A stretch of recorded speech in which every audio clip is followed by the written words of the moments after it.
कल प्रधानमंत्री जी ने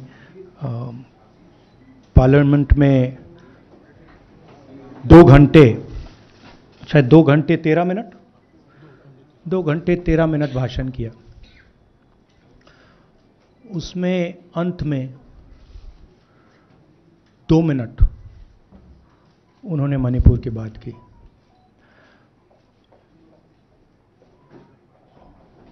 मणिपुर में महीनों से आग लगी हुई है, लोग मारे जा रहे हैं, बलात्कार हो रहा है, बच्चों को मारा जा रहा है। और अगर आपने देखा होगा कल, तो प्रधानमंत्री हंस हंस के बोल रहे थे, मुस्कुरा रहे थे, जोक्स क्रैक कर रहे थे, हंस रहे थे। ये उनको शोभा नहीं देता है। हिंदुस्तान का प्रधानमंत्री, अगर इस देश में हिंसा हो रही है, दर्द हो रहा है, हिंदुस्तान के प्रधानमंत्री को 2 घंटे मजाक नहीं उड़ाना चाहिए। विषय कांग्रेस नहीं था, विषय मैं नहीं था, विषय मणिपुर है। मणिपुर में क्या हो रहा है और उसको एकदम क्यों नहीं रोका जा रहा है, ये विषय है। मैं आपको अपना एक्सपीरियंस देता हूं, जो मैंने शायद अभी तक बोला नहीं, शायद पहले बोल देना था। मैं अब तकरीबन 19 साल से राजनीति में हूं और मैं हर स्टेट में गया हूं। बाढ़ आए, तूफान आए, सुनामी आई थी, हिंसा होती है, हम जाते हैं। 19 साल के एक्सपीरियंस में जो मैंने मणिपुर में देखा और सुना, वो मैंने कभी पहले नहीं सुना था। मैंने पार्लियामेंट में बोला कि प्रधानमंत्री जी ने, अमित शाह जी ने भारत माता की हत्या की है, मणिपुर में भारत को खत्म कर दिया है। मैंने ऐसे नहीं बोला था, ये खोखले शब्द नहीं है। मैं आपको समझाता हूं मैंने ये बात बोली क्यों। जब हम मणिपुर पहुंचे, हम लैंड किए, हमें मणिपुर में दौरा करना था। जब हम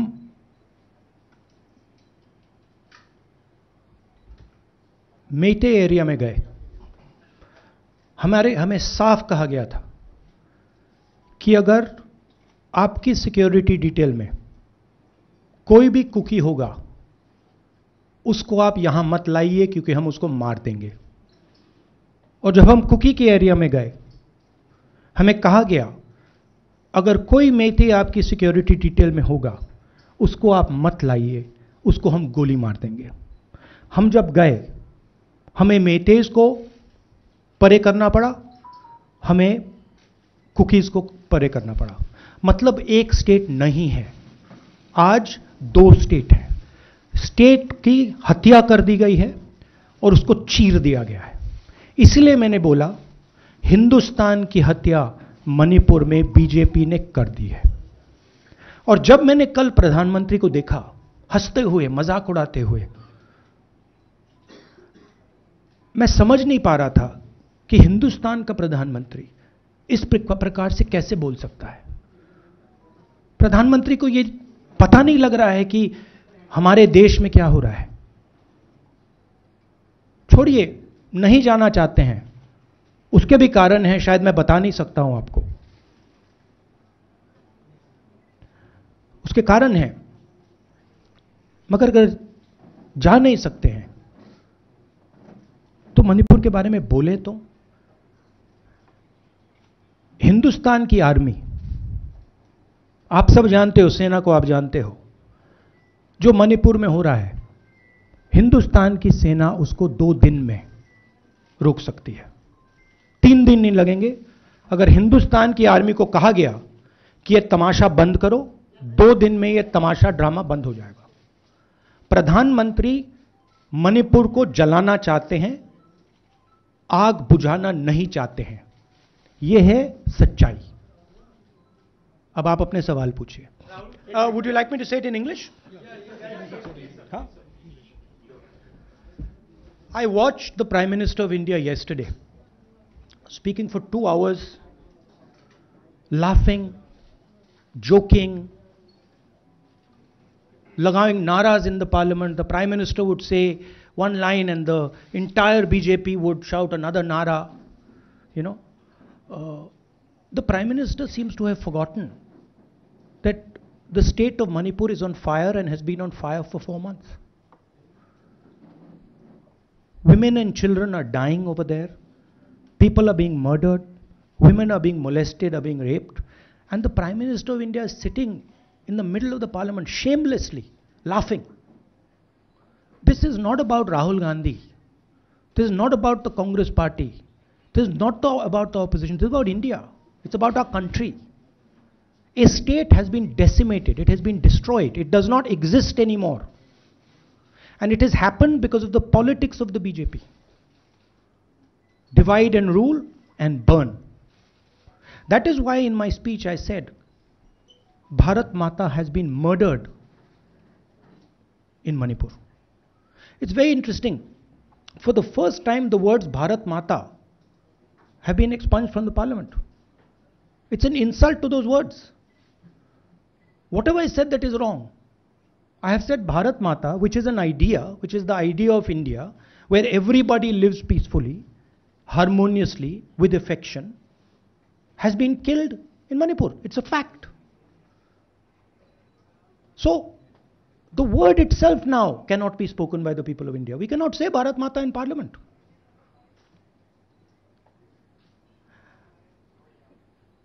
I want to tell you about my own personal experience of Manipur. I've spoken to you about, I spoke in parliament about the women I met, the pain I heard, but I want to tell you why I said India has been murdered in Manipur. And I said it because Manipur no longer exists as a state. A state requires control, a state requires authority. That is disappeared in Manipur. It does not exist. And I saw this with my own eyes. When we went to Manipur, when we went to the Meitei area, we were categorically told that please ensure, we want you to come, we love you, but please ensure that if there are any cookies in your security detail, they do not come into our area or we will shoot them. When I went into the cookie area, we were told the same thing. We love you, we want you to come. But please make sure, if there are any Meiteis in your security detail, we will shoot them. Do not bring them here. Before going to the Meitei area, we had to remove all cookies from our security detail. Before going to the cookie area, we had to remove all Meiteis from our security detail. When we went there, the security forces, central security forces, told us we have never seen anything like this. We were told it is completely outside our control. Okay? That is why I said Manipur has been murdered by the BJP and the idea of India has been murdered by the BJP in Manipur. I was not speaking metaphorically. I was speaking literally. Now, the Indian army, it will take the Indian army 2 days to put an end to the nonsense that is going on in Manipur. The Prime Minister refuses to stop the fire. He wants Manipur to burn. He allows Manipur to burn. Because if he did want it to stop, there are tools in the hands of the Indian government that can stop it immediately. I know. I have full faith in our army. I know. And every Indian citizen knows that if the Indian army is told, please put an end to this, it will stop immediately. There are reasons for the PM not being able to go to Manipur. I'm aware of those reasons. I don't want to say them publicly. But there are clear reasons as to why the Prime Minister is not going there. That is why we wanted the Prime Minister to speak in Parliament. That is why we wanted Manipur to be on the agenda in Parliament. And what did the Prime Minister do? He ridiculed the state. He ridiculed the women of the state. He laughed at the women of the state. That's the truth. Now please ask your questions. Sanjeev, mic dena yaar. Finally, I just want to say one thing again in English. See, the Prime Minister, when he becomes Prime Minister, he ceases to be a politician. He becomes the representative of the voice of this country. The politics should be put aside, and the Prime Minister should speak not as a petty politician, as the leader of a political party, but the Prime Minister should speak with the weight of the Indian people behind him. And it's tragic to watch Mr. Narendra Modi. It's sad, because the Prime Minister does not understand what he actually is. He is our representative. He's my representative. He's all our representative. And watching the Prime Minister spend 2 hours talking about the Congress, talking about the opposition, making ridiculous remarks about the name, this really does not do justice to an Indian Prime Minister. I've seen Prime Ministers from the Congress party, I've seen Prime Ministers from the BJP, I've seen Mr. Vajpayee, I've seen Mr. Dev Gowda. None of them have ever done this. There's a complete misunderstanding in the mind of Narendra Modi ji about what the Prime Minister of India is. Rahul ji, you wanted the Prime Minister to speak in Parliament, and now that he's spoken, and you've said that he wants Manipur to continue to burn. So what is the Congress Party's next step to retrieve Manipur and save it? The only conclusion I can draw, because the Prime Minister has tools in his hand that can stamp out the fire in Manipur certainly within 3 or 4 days. But for some reason he is refusing to use those tools. Right? The Prime Minister could at least go to Manipur, talk to the communities, and say, I'm your Prime Minister. Let's start talking. It will be taken seriously. So I don't see any intention. Rahul ji, कल ये भी प्रधानमंत्री ने अपने भाषण में कहा कि 2018 में ये लेके आए थे, 2023 में विश्वास प्रस्ताव लेके आए और 2023 में भी लाएंगे. तो एक तरीके से उन्होंने साफ तौर पर ये कह दिया कि हमारी सरकार अगली बार भी बन रही है. एक पॉलिटिकल बात भी उन्होंने कही. तो आप उनके पूरे भाषण को आप ये कह रहे हैं कि वो पॉलिटिकल भाषण ज़्यादा था, मणिपुर पे बात बहुत कम थी. तो इसको कैसे देखते हैं? नहीं, भाषण हिंदुस्तान के बारे में नहीं था, भाषण नरेंद्र मोदी जी के बारे में था. वो अपनी राय, अपनी राजनीति, अपने एम्बिशंस वो आपको दे रहे थे. सवाल ये नहीं है कि नरेंद्र मोदी जी 24 में प्रधानमंत्री बनेंगे या नहीं. सवाल ये है कि मणिपुर जल रहा है, महिलाओं का बलात्कार हो रहा है, लोग मारे जा रहे हैं. सवाल ये है, अगर ये प्रधानमंत्री कहना चाहते हैं तो ये पब्लिक मीटिंग में कहें. मजाक बनाना चाहते हैं तो जब मणिपुर नहीं चल रहा है तो करें. बट प्रधानमंत्री को यह समझ आनी चाहिए, बात समझ आनी चाहिए कि पार्लियामेंट में जो चर्चा हो रही थी वो उनके बारे में नहीं थी, वो मणिपुर के बारे में थी. सर नमस्कार. कल प्रधानमंत्री ने बार बार कांग्रेस का नाम लिया और ये आरोप लगाया कि नॉर्थ ईस्ट और मणिपुर की सारी समस्याओं के लिए कांग्रेस जिम्मेदार है. आप क्या जवाब देंगे? नहीं, अभी मैंने बोला ना, वही तो जवाब है. मुझे प्रधानमंत्री को जवाब देने की जरूरत नहीं है. मैं सिर्फ ये कह रहा हूं कि एक स्टेट की हत्या की गई है, भारत माता की हत्या कर दी गई है मणिपुर में. भारत माता की हत्या मणिपुर में कर दी गई और प्रधानमंत्री लोकसभा में मजाक उड़ा रहे हैं, हंस रहे हैं, नारे लगवा रहे हैं. मुझे क्या जवाब देने की जरूरत है? राहुल विलास, मेरा सवाल ये है. एक मिनट मोहित, ऑर्डर से please. Mr. Gandhi, you waxed eloquent.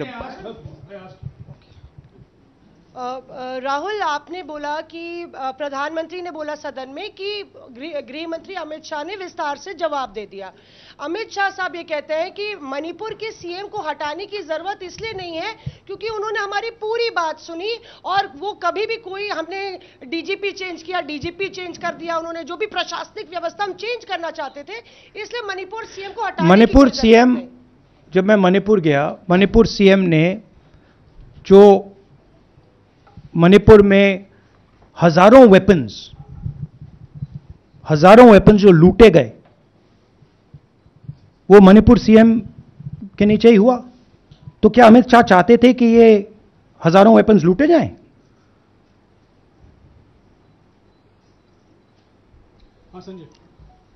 Rahul ji, जो हिंसा चल रही है, क्या अमित शाह चाहते हैं कि हिंसा चलती जाए? चीफ मिनिस्टर उसको रोक नहीं पा रहा है। अमित शाह जी कह रहे हैं कि भैया वो हमारी बात मान रहा है, तो क्या आप चाहते हैं कि मणिपुर चलता जाए? राहुल जी, एक संसद में एक नया ट्रेंड दिखाई दे रहा है कि कई सेशन से अपोजिशन के एमपीज या तो सस्पेंड हो रहे हैं या डिस्क्वालीफाई हो रहे हैं, या एक सेशन से ज़्यादा। ये अपोजिशन के एमपीज का जो प्रिविलेज मोशन या प्रिविलेज रूल्स के तहत जो डिस्क्वालिफिकेशन हो रहा है या सस्पेंशन हो रहा है, इसका जो ट्रेंड बढ़ रहा है, इसको आप लोग कैसे एड्रेस करेंगे? आप देखिए, एमपीज को निकालें, वापस डालें, हमारा काम बदलता नहीं है। हमारा लक्ष्य जो मणिपुर में हो रहा है उसको रुकवाने का है। जो भी औजार हमारे हाथों में है उस हिंसा को रुकवाने के लिए उनका हम प्रयोग कर रहे हैं और करेंगे।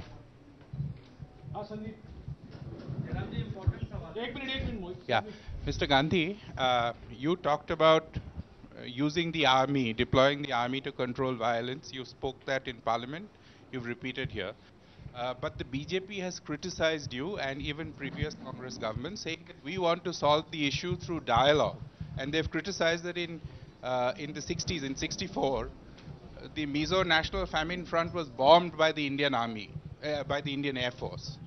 So they said that, you know, they do not believe I have never heard in my entire career, I have never been told anywhere I have been in India that if you take this person as a security officer with you, we will put a bullet in his head.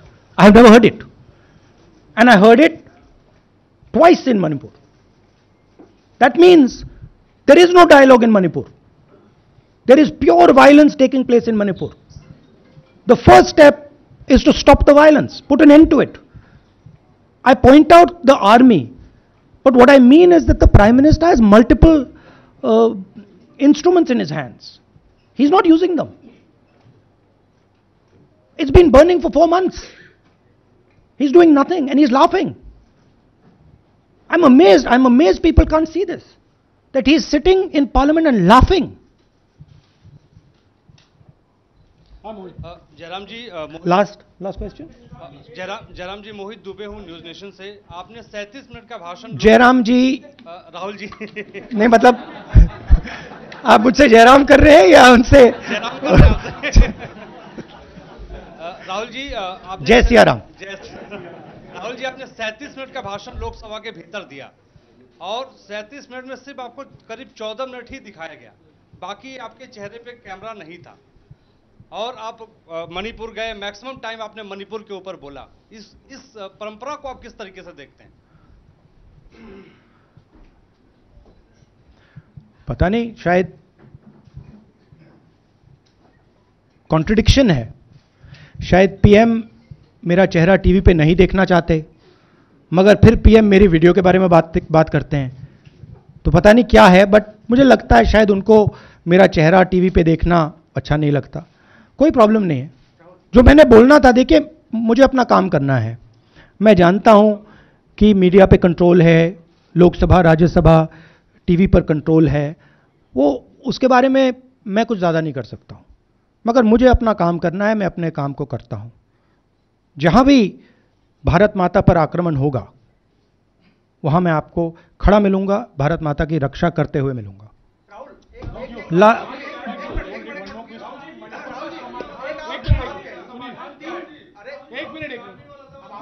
हाँ.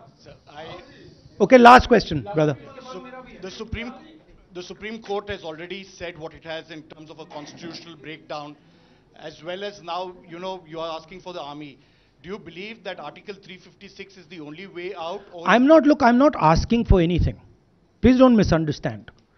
It is not my place to decide which tool the Prime Minister can use, which instrument he should use.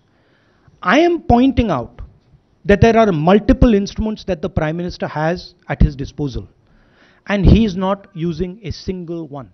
I'm pointing out that Manipur has been burning now for 4 months, and the Prime Minister is in a very good mood. He's sitting in Parliament, he's laughing, he's joking, his entire cabinet is in giggles. This to me seems completely insane. This has got to stop. India is burning.